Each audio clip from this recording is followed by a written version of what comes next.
Welcome back to Building Tomorrow, a podcast about the ways tech and innovation are creating a healthier, safer, and more prosperous future. And I can guarantee you that is a true statement in the long run, that technologies that find faster and better ways of producing things will make us all better off. We are, by some calculations, about 50 times wealthier today per person in the US than we were in 1790. And that's not because we work harder than our ancestors did. That's because of technological innovation. So it's an incredible testament to the power of increasing productive efficiency over time. But today's guest has a cautionary tale for us from the history of industrialization. In the short term, technologies that replace jobs can create significant disruptions that leave some workers worse off for even entire generations. That fuels tech backlash, it can fuel populist political discontent. Our guest, Dr. Carl Frey, is an economic historian and the Oxford Martin City Fellow at the University of Oxford. Welcome to the show, Dr. Frey. My pleasure. Now, your latest book, The Technology Trap, Capital, Labor, and Power in the Age of Automation, was recently published by Princeton University Press. And that's a great title, but I'm not sure if our listeners will just know what that means. In as simple of terms as possible, what is the technology trap? Well, so what I mean by that is that when technologies are of the replacing type, that is of the sort that they threaten people's skills and incomes, opposition might follow. And prior to the Industrial Revolution, I argue in the book, is one reason that growth was stagnant for so long is that such technologies were fiercely resisted. And in fact, they were actually resisted throughout the Industrial Revolution as well. But during the 18th and 19th centuries, governments sided with the pioneers of industry rather than angry workmen. And that is what essentially allowed us to escape this technology trap that we were in for most of history. So how about we break that down bit by bit? Why don't we start first? Can you describe for us this pre-industrial, pre-modern condition? Like what was the economy like? What was growth like over, and I guess that's most of human history. Yeah, indeed. So, I mean, for a good 8 to 10,000 years, I think most of human activity was shaped by the invention of agriculture, and it still very much was the case in the 18th century. And the landed classes, for the most part, had very little interest in the rise of industry because wealthy merchants might challenge them politically. And they also very little interest in creative destruction because people that lose out to technological change could potentially rebel against the government if that creates lots of social unrest. So that was essentially sort of the political economy of technological change that we were in. And things changed in Britain in the 18th century for a number of reasons.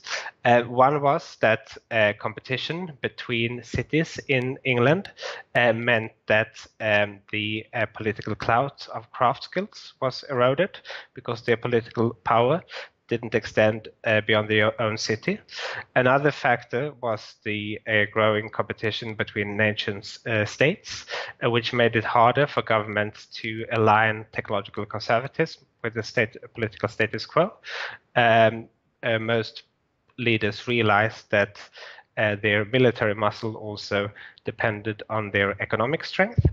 And another factor was the rise of relatively wealthy merchant manufacturers who gradually also gained in political power.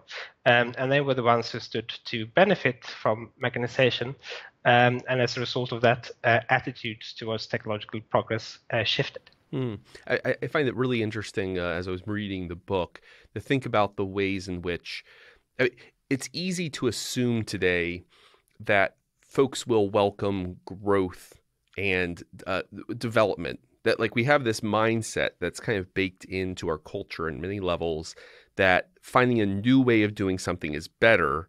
There's almost a bias towards the new, towards the different, a constant looking for an improved way of doing something. But that itself is is something that had to be learned. I mean, we learned that as a society, and that there's actually lots of reasons to be suspicious of growth. I mean, you gave the example of craftsmen's guilds in the Middle Ages, where, well, if you have an effective way of making shoes, you don't want, and it requires really skilled labor, lots of experience. The last thing you want is a new technique that makes it easier for someone with less experience to make shoes, because that's a new entrant into that's more competition for people who are already established in the shoe industry. So it's not surprising that a guild would be suspicious of that change in development. So I like the way in which you talked about how different groups have these incentives that push them to be suspicious of technological innovation, but then how that changes at this key moment in the 18th century Britain and in some other countries. One thing I wanted to ask you about, so speaking of 18th century Britain and the 18th century in general, why the 18th century? So, you talk about in the book, there's lots of really genius level people in the ancient world who invented, steam turbines and complicated navigational devices. So they weren't dumb. They had just as much interest in innovation and at least coming up with ideas. Why didn't the Industrial Revolution happen earlier? Why the 18th century, and why in England? Yeah, so it's an excellent question. I'm not that convinced that there is this one monocausal theory. So the prevailing theory among economic historians has long been the Allen view, which was that wages in Britain were relatively high. So the implementation of machines that simply didn't pay anywhere else paid first in Britain in the 18th century. We know from more recent studies, though, that wages, it seems, weren't as high as was previously thought. And certain inventions, like William Lee's stocking frame knitting machine, for example, was invented already in the 16th century, but it was fiercely resisted, and he had essentially to leave the country. So I don't think that is the full story. I think this was a very gradual process of changing attitudes towards technological progress that had to do with, on the one hand, as I described earlier, the erosion of political clout among the craft guilds, that had to do with the intensification of competition between nation states and the sort of growing political clout of merchant manufacturers. I think those three things together sort of help explain why Britain was first. And I think that shift sort of gradually occurred in the 18th century and then accelerated in the 19th century. And what you see if you look, for example, at patents, so people were very unlikely to claim that patents were labor saving, even in the late 18th century, due to fear that there might be resistance to them. And what you see is that in the 19th century, patents that claim to be on the labor-saving type grows fourfold. And I think that is in large part because industrialists and inventors gradually realized that the government were on their side, and they would do nothing to jeopardize Britain's competitive position in trade. You have that section where you talk about, as you point here with patents, that previously when people innovated, they were very careful not to argue that this would take away jobs, this would replace jobs, because they knew that would make the guilds unhappy, that would make the government or the kind of elites unhappy because they're worried about political restiveness from people out of work.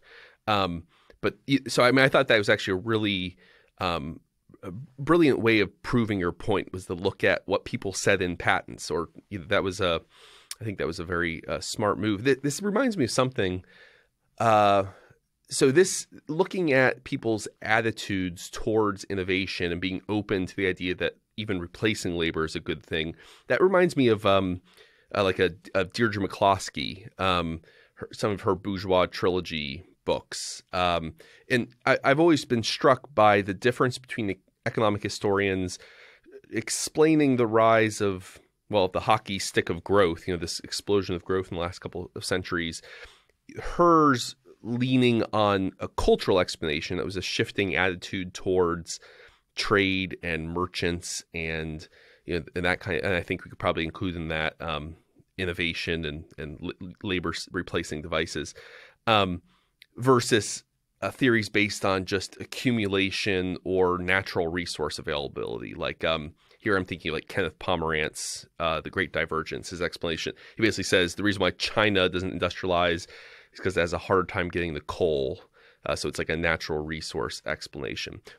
Where do you find your theory fitting into these different schools of thought about where global capitalism, that takeoff comes from?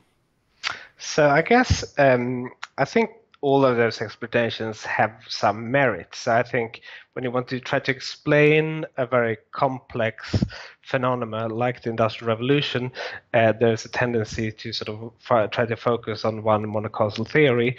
And I think in the end, there is no one monocausal theory. I think cultural change does play a role. I think clearly, relative cost between capital and labor does play a role for the incentives to adopt machines in production. So I'm not discounting those factors, but I do think that the sort of structure of political power in the economy is also absolutely critical. And I think that if you go back sort of during pre-industrial times, you saw that outright resistance to replacing technologies in particular was the norm rather than the exception, and not just in Britain. And you see that sort of gradually vanishes, especially over the course of the 20th century, as people sort of begin to see their wages rise and begin to see that they themselves also became beneficiaries of technological progress. And one of those points you make about the kind of political structure changing at the time, that's going to be a little, I can feel our libertarian audience, it's going to be a little uncomfortable to think about the importance of the rise of the nation state, embracing technology because, being willing to see even labor replacing technological innovation because it increased their capacity to wage war on a massive scale with other nation states. So there's a really important role being played by the state for an end that libertarians would find nefarious, waging war. But it promotes something libertarians like, which is economic growth and a little more of a, in a sense, a pro-innovation, pro-market kind of approach. So, I mean, there's bits here. I mean, I suppose the point there is not is the real point's about the value of a pro-innovation government, whatever its motivations, rather than, I mean, for whatever reason, the state started to embrace that kind of innovative approach to technology. Something else you mentioned there, though, the importance of tensions between intrastate tensions. So how the fallout in battles between the royalty and parliaments, between the executive and legislature, how that played a role in this moment. Could you flesh that out a little bit for me? Sure, certainly. So I think to just go back, yes, I think one point to emphasize is that when you read through what people actually said at the time, mechanization was always about fostering Britain's competitive advantage in trade. So that was sort of the prime driver of mechanization. Few people actually thought that mechanization could improve the human lot. So both Ricardo and Malthus still believed in the iron law of wages, which persisted, and the two generation of political economists after them, which essentially meant that any growth would just translate into larger populations with no improvement of standards of living, and that is still reflected in the poor law reforms in 1834, when essentially those poor laws were replaced. And so there was. I think it's hard to make an argument that mechanization was driven by governments striving to improve the human lot. It was more of a way of improving Britain's competitive position in trade. In particular. So internally, one thing was the falling cost or the declining cost of transportation within Britain, which also followed from the Turnpike Trust, which meant essentially that the political clout of guilds gradually diminished because their political clout didn't extend beyond their own city or their market. And industrial cities that sprung up, such as Manchester and Birmingham, weren't even covered by any craft guild regulations. So that sort of further exacerbated the decline of their political power. Inside British Parliament, the number of MPs that supported mechanisation gradually increased, in part because merchant manufacturers became more wealthy, and as they become more wealthy, also more politically influential. Also in part because of colonial trade, many of the landed classes had fairly diversified wealth, so to some extent they also benefited from trade, as did merchant manufacturers. I think that sort of roughly summarizes the story of what happened within Britain. Something that I realized that we've been talking about without kind of digging into a little bit more is the distinction between augmenting and replacing technology. So sometimes you also, for augmenting, use enabling. So what is that distinction between a technology that is enabling and one that's replacing?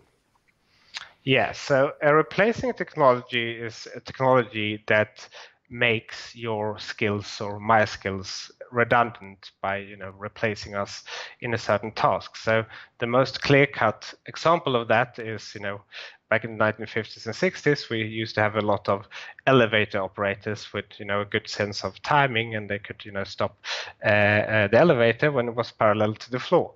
That job outright disappeared when a new technology arrived, being the automatic elevator. So that particular technology made the skills of elevators redundant, as did electric street lights with lamplighters who formerly used to lit gas lamps on our streets, and there's a wide range of examples of such technologies. An example for an augmenting technology would be the statistical software that I use when I do economic analysis, which helps me essentially write more papers and do my work more productively, and makes my skills as an economist, if anything, more valuable. So, or stuff that's being developed now, the difference between replacing I don't know, a warehouse worker with a robot that shuttles things around the warehouse, that's replacing. Enabling might be like an exoskeleton suit for an industrial worker so that their arms don't wear out as quickly when wielding heavy machinery. So that's and I suppose the next question I have then is it possible to know so when someone proposes a technological innovation, is it possible to know beforehand or mid-adoption which a tech is going to be on the net? Like whether a new, like when they came up with the computer software that enabled the complex statistical calculations that you're describing for your own job, is it only in hindsight that you can know whether or not that on the net enabled more workers versus replaced more workers? Yeah, I think it's only in hindsight that you can know that. I think though what you can say is you can look at what the technology does, and you can look at existing jobs. So, for example, when trucks become fully autonomous, I think it is likely that truck drivers will be replaced as a result of that.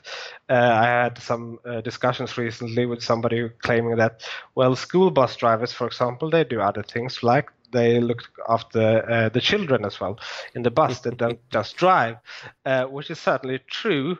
But then I think you get into the question, well, it's actually a school bus driver if he or she doesn't even drive the bus and doesn't really even need a driver's license. It sounds to me as a different type of job, and requiring presumably a different person. So I think you rather have somebody who's very good at with children than rather than whose main skill is driving.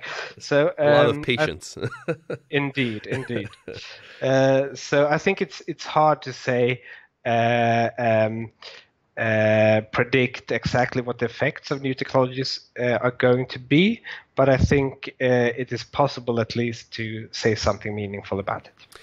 So this then gets us to, so we have people, and I think you stipulate in the book, you're very careful to point out that on a society-wide level and over the long run, these innovations, even the ones that replace jobs, are good in the long run.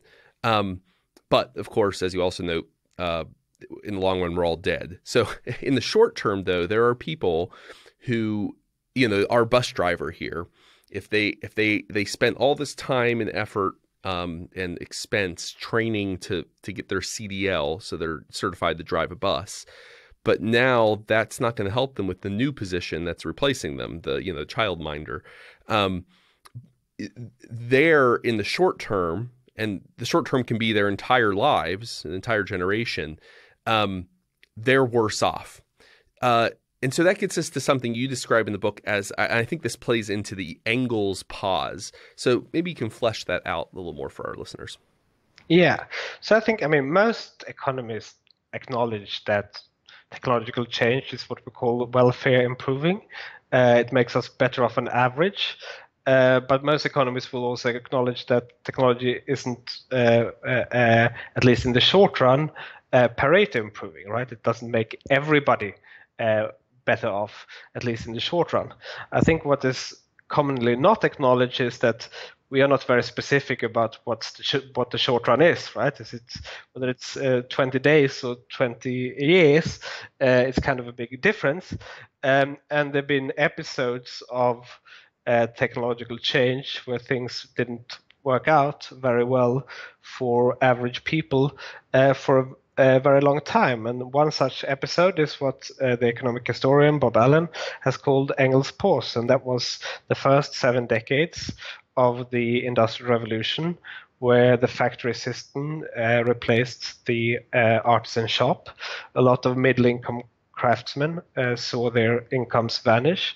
And a lot of the new jobs that were being created were actually for children working in the factories. So while some craftsmen certainly made a successful transition to factory work, many found themselves now competing with low-cost child labor, who's essentially often received wages a sixth of what a craftsman could earn, and many would that didn't work for any wages at all. And I assume this is called the Engels pause after the Marxist theorist. After Engels. Yes, exactly. Yeah. Yes, I should have mentioned, but yeah. So it's essentially when Friedrich Engels published The Condition of the Working Classes in England in 1844. If you look back at the 7 decades before that, that was roughly Engels' pause. So the period he observed and wrote about. Which then is a reminder that, when there's this lag, when there's a community of people, a large community of people who aren't going to see the gains, the productive efficiency is going to disproportionately help, people who own the factories, capital holders, or consumers broadly. But it's going to hurt people whose jobs have been displaced. They go from being skilled craftsmen to, child laborers in a factory. That can fuel social and political demands for redress. So, obviously, in this case, the rise of Marxism is inextricably tied to, hey, look, workers aren't getting what we feel is a fair share of the value of their labor. are we in, and we can talk a bit about the difference between the British experience, these 7 decades in the 19th century, versus the American experience in the first half of the 20th century. But so maybe we should just talk about that. So we have an Engels pause in Britain in the first part of the 19th century. Yet when the U.S. goes through its own kind of rapid industrialization at the turn of the 20th century and on, why isn't there an Engels pause in the U.S., at least not to the same extent? Yes, I think there are a couple of reasons for that. So one reason I argue in the book is that mass production churned out a lot of well-paying jobs in mass production industries. So what you see during the early part of the 20th century is that, first of all, many of the industries that emerged during that time, such as automotive and electrical machinery, they employed very few children because it required workers with more strength, physical strength and skill. And obviously, the introduction of child labor laws made it more costly to employ children as well. So the main sort of explanation goes to wave of enabling technologies, creating a lot of jobs that draw people into mass production industries from the countryside. And as people saw new and better paid job opportunities emerge for them, many willingly left the farm for the factories. Mm. So it struck me as there was like this, there was a disproportionate weight towards the replacing technologies in Britain in the first half of the 19th century, but there was kind of a combo of the two in the US where there are replacing technologies on farms. I mean, so I guess there's mechanization that allows farms to be run with fewer farm hands.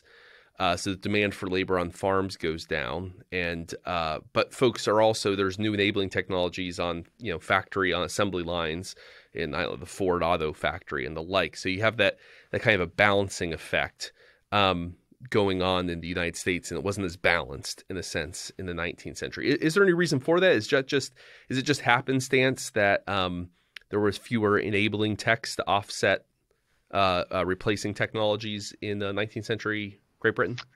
Yeah, so I think, first of all, I think there's always been both push and pull. So I think there's a tendency to also simplify and say that, look, this was a period of enabling technological change and this was a period of replacing technological change.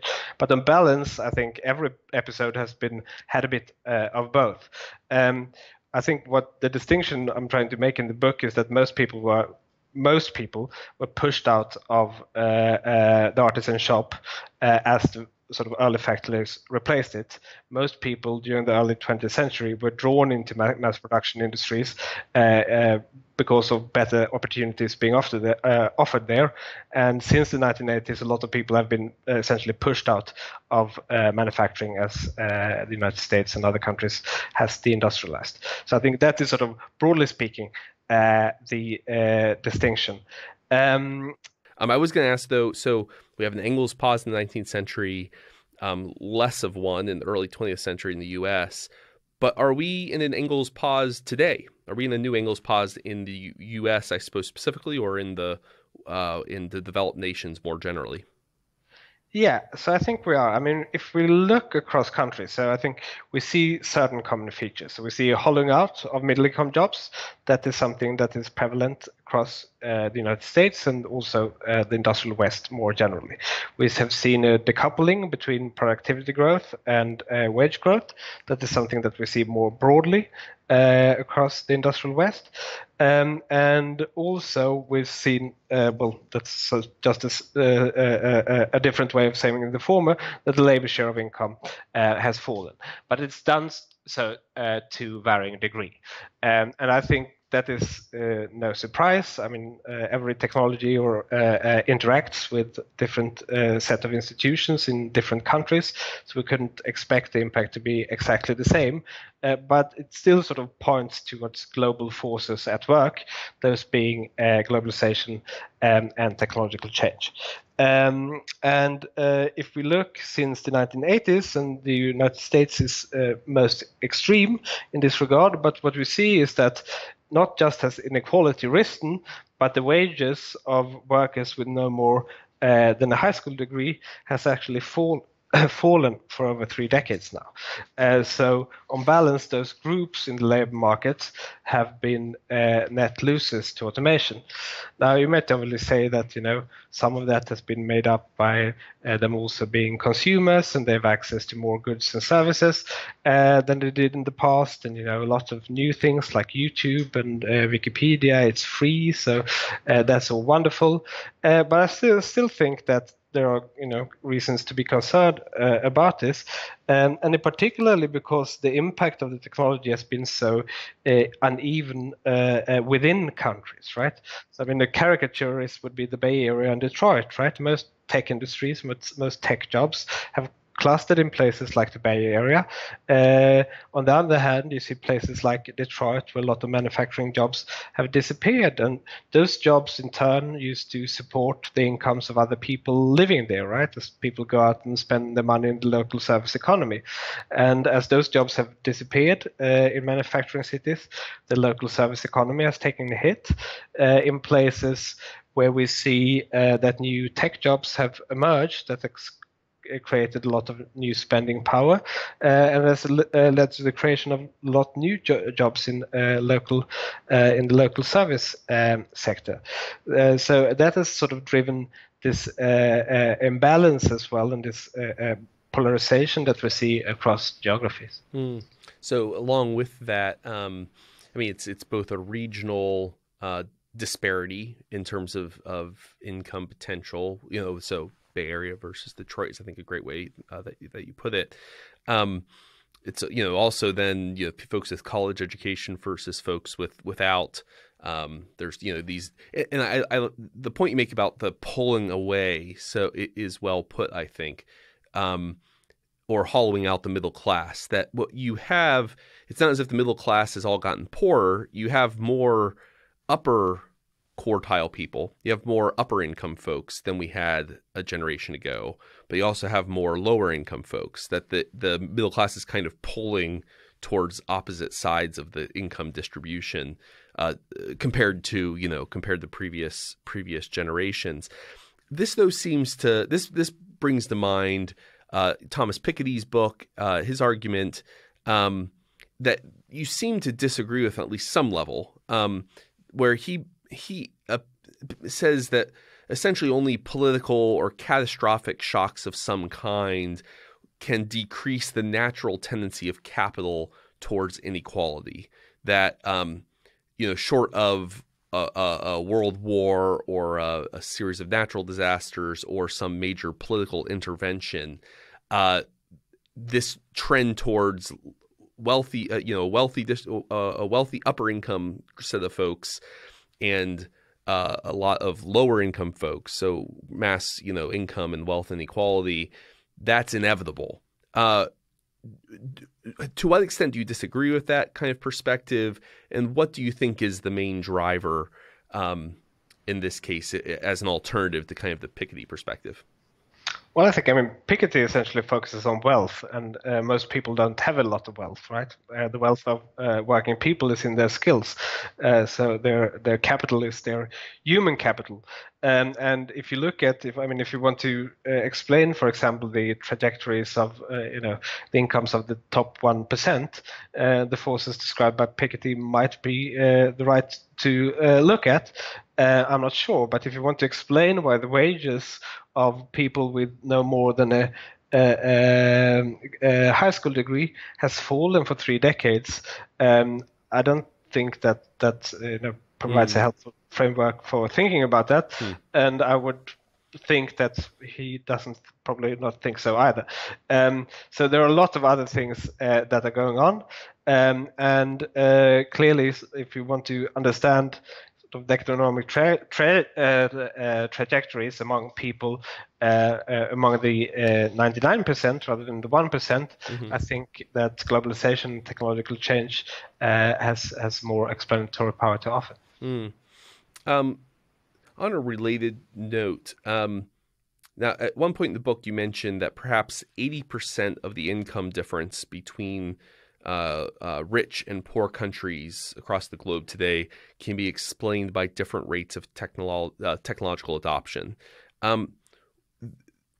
If it's that large of a margin, that seems to run contrary to kind of the conventional popular belief among non-economists, that the reason why rich countries are rich is primarily because they got rich by exploiting poor countries via colonialism or slavery and the like. How do you, like, the tension between the public perception of how rich countries got rich and the statistics that you estimate there about how much of that gap is because of increases in productive efficiency? How do you resolve that tension? Yeah, so I mean, there's probably an argument to be made that poor countries are poor in part to colonialization, the things that you described. I think that if you want to subscribe, if you want to explain the extraordinary upsurge in economic growth that's taken place over the past 2 centuries, technology is the place to look. I think, though, that you, as you mentioned, the disparities are quite staggering, and that does beg the question, though, why the disparities in technology adoption have been so significant. And that may be explained by other factors like geography and institutions and education and all sorts of things. So there are obviously other factors underlying in that, but the view that the wealth of the West has just accumulated from extracting wealth from the poor is clearly not true. Now, let's move to kind of the present day again. You wrote a paper that you described in the book back in 2013.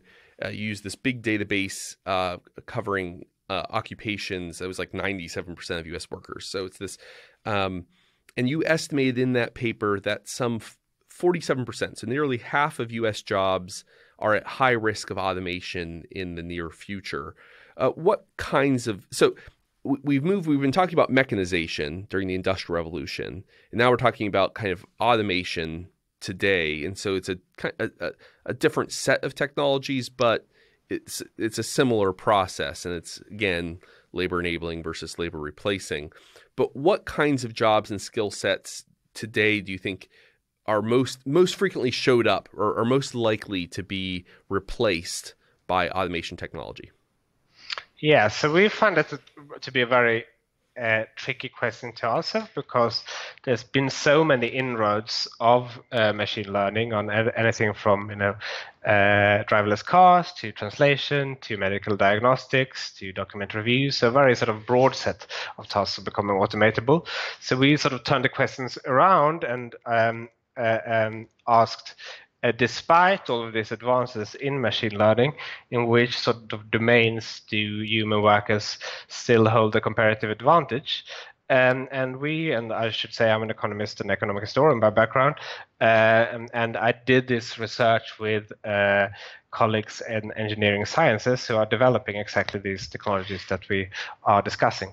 And what they all agreed on is that complex social interactions are very hard to automate. So if you think about, for example, the Loebner Prize, which is a Turing test competition, some people got very excited a few years ago when there was actually one chatbot who managed to convince 30% of human judges of it being a person, but it did so by pretending to be a 13-year-old Russian boy speaking English as his second language with no understanding of English culture whatsoever.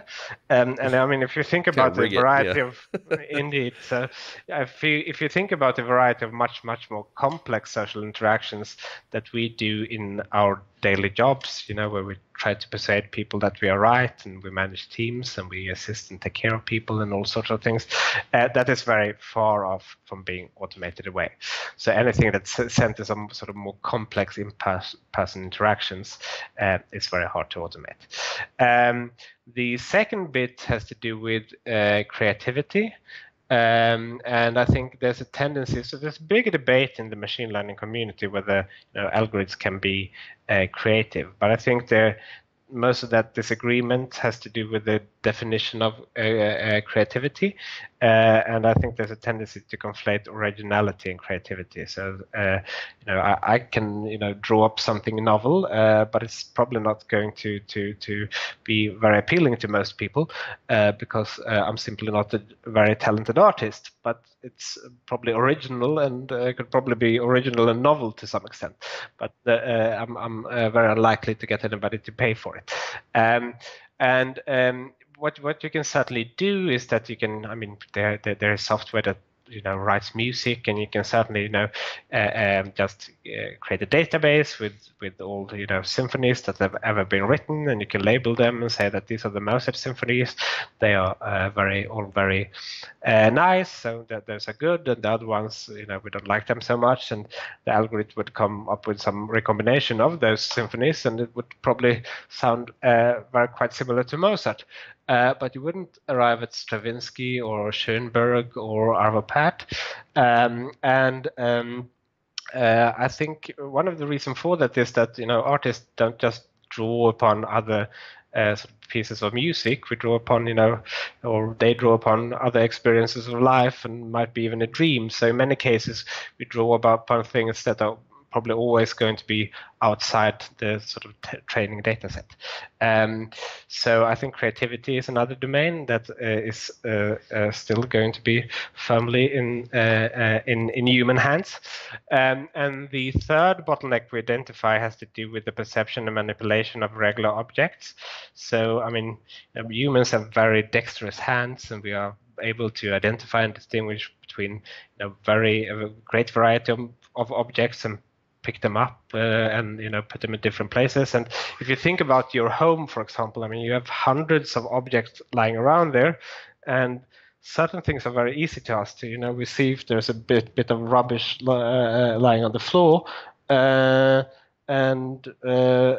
that's intuitive to us, but to sort of explain what is rubbish and what is a really important document, and what's a pot that's dirty and a pot that and needs to be clean, or a pot that holds a plant, and things like that are not as straightforward. So there's a lot of sort of perception issues that also translate into manipulation issues. So I think that the automated cleaner is unfortunately one of the last things that we're going to have.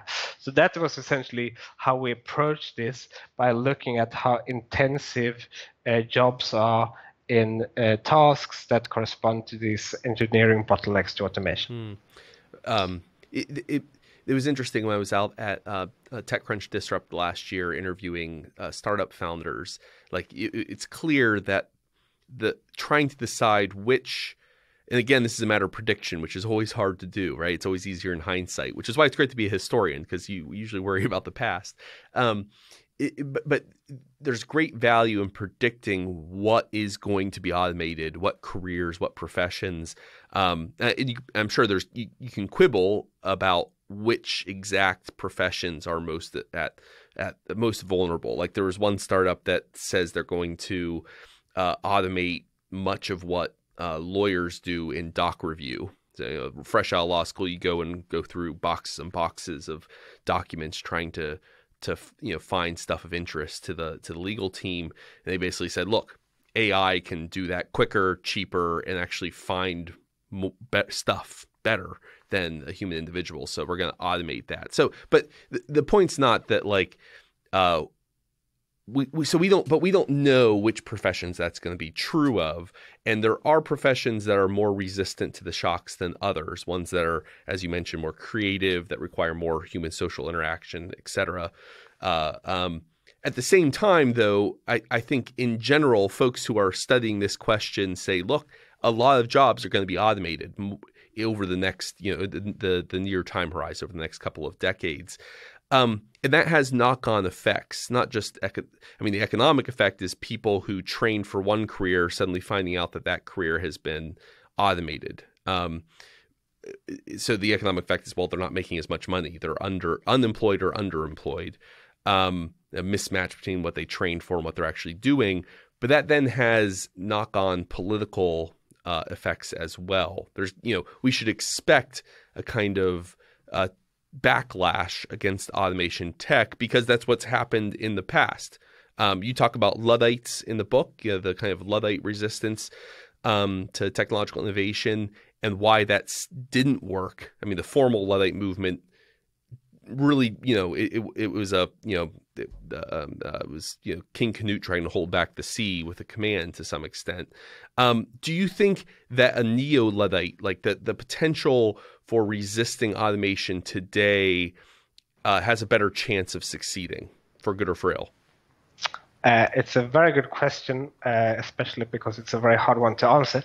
Exactly. I don't know what would be the honest answer, but let me just go back a bit. So what we said in the 2013 paper, where we estimated that 47% of jobs are exposed to automation, is that they are potentially automatable from a technological capabilities point of view. And if we look to history, what we see is that the potential, to automate something is not the only thing that matters for actual adoption of the technology. And back in this paper in 2013, we had a section, discussing a variety of factors that are likely to shape the pace of automation rather than, just its scope. And nobody seems to have read that particular section. So this paper turned out to be interpreted as something along the lines that 47% of jobs are going to disappear within a decade or two. And this book is what this book is saying is that technological determinism is probably bound to be wrong, because there's a lot of factors that play into this, economic and social alike. So if you take, for example, the adoption of the tractor, a lot of people actually worried that the adoption of tractors was very slow, and that was hurting American productivity. And one reason that adoption of tractors was slow was that many people believed that the tractor is too good a machine to be put in the hands of a poor operator, and as a result of that, tractors were only adopted after courses had been developed for tractor operators to bridge the skills gap, if you like.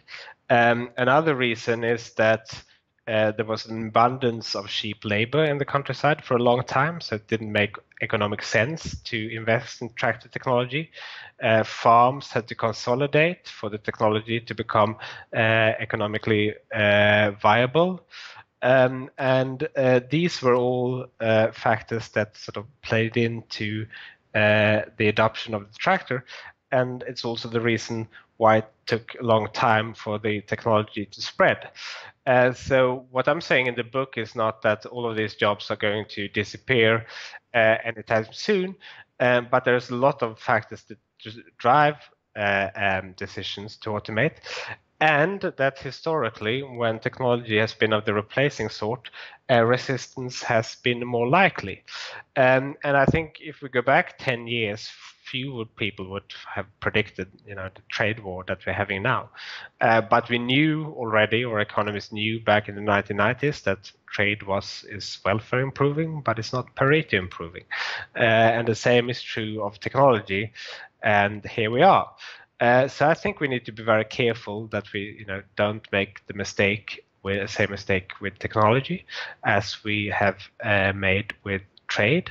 And if history is any guidance, resistance to technological change has been the norm rather than the exception. That is not to suggest that a future with a lot of resistance to technological change is necessarily going to happen, but it does suggest that there is a possibility that we should take seriously, because if there is a backlash against technology itself, we would all be poorer off as a result of that. And as you mentioned earlier, the reason why the West is so much richer today than it was 200 years ago has not to do with exploitation, but the fact that we've invented a lot of good things and have adopted it, for the most part at least, relatively enthusiastically. And if that sentiment shifts, there's nothing to ensure that that is going to continue. So we are in this moment of, well, we see a revival of suspicion of trade, and it's kind of a broad bipartisan here in the U.S. suspicion on both right and left. We're also in this moment of suspicion towards big tech. There's been calls for everything from antitrust action to tighter regulations of tech companies like Amazon, Google, and the like. Is that an outgrowth of technological backlash? I mean, I don't generally think of Amazon as a labor replacing set of technologies, but maybe I'm thinking about that wrong. Like, where does this growing suspicion of big tech fit into this story about resistance to technological innovation? Yes, I think the big backlash has to do with other things rather than automation. So I think it has to do with national security concerns. It has to do with the sense that these firms are not paying their fair share in terms of taxes. I think the Cambridge Analytica episode didn't help. I think that Facebook's way of handling it probably didn't help either. So I'm not sure how related that is to the issue of automation. I do think, though, that there are other signs of automation becoming a more of a political concern. Andrew Yang's candidacy for the White House is one such example. The fact that taxing robots to slow down the pace of automation are features in the public debate on both sides of the Atlantic is a sign of that. A Pew Research survey that came out in 2017 suggests that most Americans now actually favor policies to restrict the adoption of automation technologies beyond hazardous jobs. So I think there are signs that there is demand for such policies, and that there might be people willing to supply them, and that's reason for concern. It does seem telling that there is a lot of this interest in, say, the UBI, universal basic income, comes from tech sector folks like Andrew Yang and others who are worried that the labor replacing technologies that are developing will create political and cultural backlash.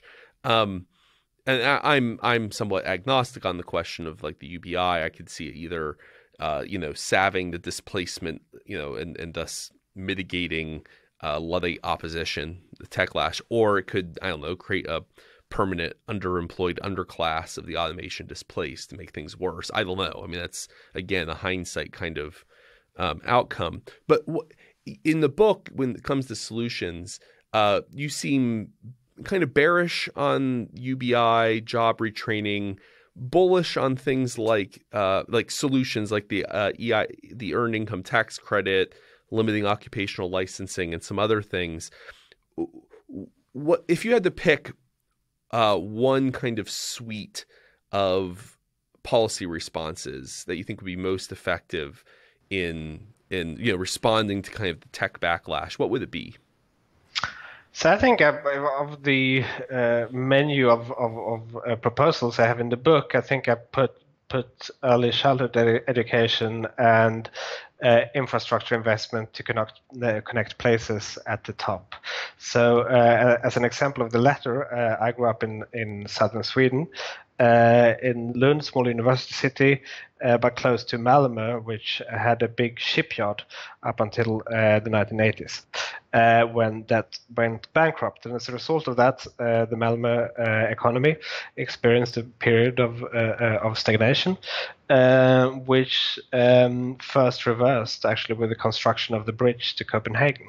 So all of a sudden, people in Malmö could tap into booming labor markets in Copenhagen.